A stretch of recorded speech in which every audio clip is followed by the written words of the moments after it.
Hello and welcome to my patch notes rundown for the 11th of August. What a fun release Amascut was. Hope everyone had fun with it, and I'm looking forward to seeing many patches following the release to refine and tweak the boss to perfection. Without further ado, let's get right into it.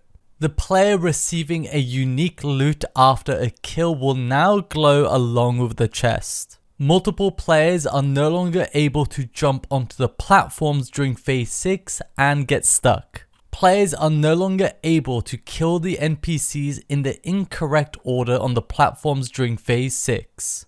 Increase the hitbox size for the Echo of Het and the chains in the east and west prison rooms. I think the change to the hitbox of Het is really good, as I always ended up having to click on his feet to grab Tumikin's fragment, but on the other hand, I personally thought the chain hitbox was perfect, and in my opinion they're now too big, making it much more difficult to maneuver around near them when trying to dodge the waves.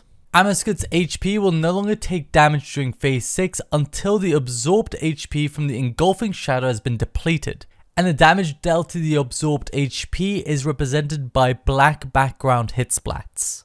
This is the most notable change to Amascut this week, as she will now effectively have an extra 600 to 700,000 HP at the end of phase 6 at 2000% enrage, depending on how much damage you dealt to the engulfing shadow. Most of the time, good teams would comfortably hit the HP cap on phase 6, but with this change it will be more difficult, and if teams aren't able to do so, then they're expected to have a much longer phase 7, and potentially having to go through 2 cycles of statues to kill her, which in my opinion is going to make getting kills much harder, mostly due to the hard to read telegraphing on phase 7. The wave telegraphing in the main arena is now easier to see during phase 2 and 4. Tumikin will no longer follow players outside of the encounter. Buying access to the 4th room in the player-owned Slayer dungeon has been added as a requirement to the Trim Completionist Cape. Players should now be able to move souls to and from the 4th room in the player-owned Slayer dungeon. Masterwork magic armor can now be custom fit by the master crafter in the crafting guild. This doubles the maximum degrade charges, makes the armor not degrade when in combat with Slayer or Reaper targets, but be aware that by making the armor custom fit, the gear does become untradeable. Remember that you do have to wear the armor for it to be custom fit, and the right click option isn't currently working, so you have to talk to the master crafter and go through the chat options. Masterwork magic armor, including custom fit, are now repaired with items rather than coins, consistent with Trim Masterwork melee armor. I don't really know how I feel about this.